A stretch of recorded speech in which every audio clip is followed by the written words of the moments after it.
সম্মানিত ভাইয়ের আমার, বিপদ হলো এমন একটা বিষয়, হঠাৎ করে যদি কারো উপর আসে তার উপর মনে হয় আসমান ভেঙে পড়লো। এমন মহা মুসিবত, যদি বিপদ, যারা বিপদগ্রস্ত যারা হয়েছেন তাদেরকে জিজ্ঞাসা করলেই আপনি জানতে পারবেন যে কত বড় বিপদের মধ্যে, মুসিবতের মধ্যে তিনি দিন রাত কাটাচ্ছেন।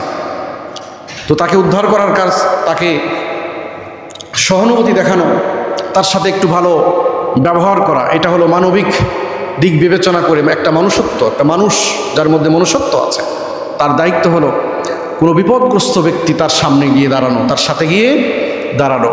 কিন্তু বর্তমান প্রেক্ষাপটে আমরা দেখছি যে যদি কেউ বিপদের মধ্যে পড়ছেন, মুসিবতের মধ্যে পড়ছেন, তাকে উদ্ধার করা তো দূরের কথা, এই সোশ্যাল মিডিয়া, এই মোবাইল ফোন, এই টেকনোলজি আমাদেরকে যেমন ভালো জিনিস দিচ্ছে, তার চাইতে বড় সবচেয়ে আমাদের সমাজ ব্যবস্থা, আমাদের নীতি নৈতিকতাকে একবার বিসর্জন দিয়ে দিচ্ছে। এটা আমরা মাইলস্টোন স্কুলের যে দুর্ঘটনা দেখলাম, হৃদয়ে রক্তক্ষরণ হয়, পুরো বাংলাদেশের মানুষ কান্না করেছে, বরঞ্চ পুরা পৃথিবী মানুষ কান্না করেছে দেখে।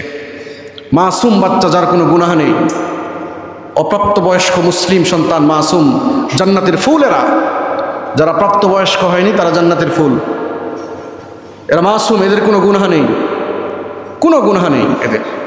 এই মাসুম বাচ্চা আমরা সোশ্যাল মিডিয়ার মাধ্যমে দেখতে পারলাম যে পুরা গা আগুনে ঝলসে গেছে, তাকে উদ্ধার করার মানুষ নেই, ক্যামেরার সামনে সে বন্দী, ভিডিও এবং ফুটেজ। কি সমাজ ব্যবস্থা, কি হলো আমাদের ভাই? একটু ভিতরে যদি চিন্তা করেন যে ওই সন্তান যদি আমার হয়, যদি আপনার সন্তান ওটা হয়, আগুনের মধ্যে আপনার সন্তান পড়েছে, পৃথিবীর কোন বাবা মা আছে যে তার চোখের সামনে আগুনের মধ্যে পড়লো, তিনি ওখানে দাঁড়িয়ে থাকবেন? হয় জ্ঞান হারাবেন, না হয় আগুনের মধ্যে ঝাঁপ দিবেন। কথা বলেন ঠিক কিনা? এরকম হয়।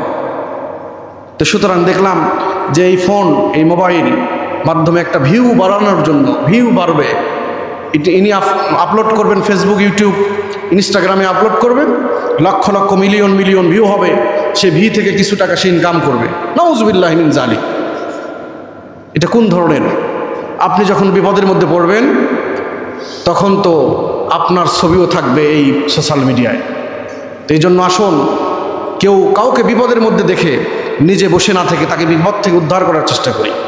দুনিয়ার বিপদ তো সামথিং, সামান্য বিপদ, দুনিয়ার বিপদ সামান্য, এই বিপদ থেকে উদ্ধার হওয়া সহজ। যদি জীবন থাকে আপনার, যত বড় মুসিবত আপনার উপর আসুক, আপনাকে ট্রিটমেন্টের মাধ্যমে যদি আপনার কোনো অঙ্গহানি হয়ে যায়, আল্লাহ পাক হেফাজত করেন, বলুন আল্লাহুম্মা আমিন। উদাহরণ দিচ্ছি, যদি কোনো অসুস্থ হয়ে পড়েন আপনি, এমন অসুস্থ বা এমন অঙ্গহানি হলো বা এমন দুর্ঘটনা হলো আপনার, যে আপনার জীবন আছে, এই দুনিয়াতে আপনার ট্রিটমেন্ট দিয়ে আল্লাহ যদি আপনাকে হায়াতে রাখেন, তাহলে ভালো হওয়ার সম্ভাবনা আছে। ভালো হওয়ার সম্ভাবনা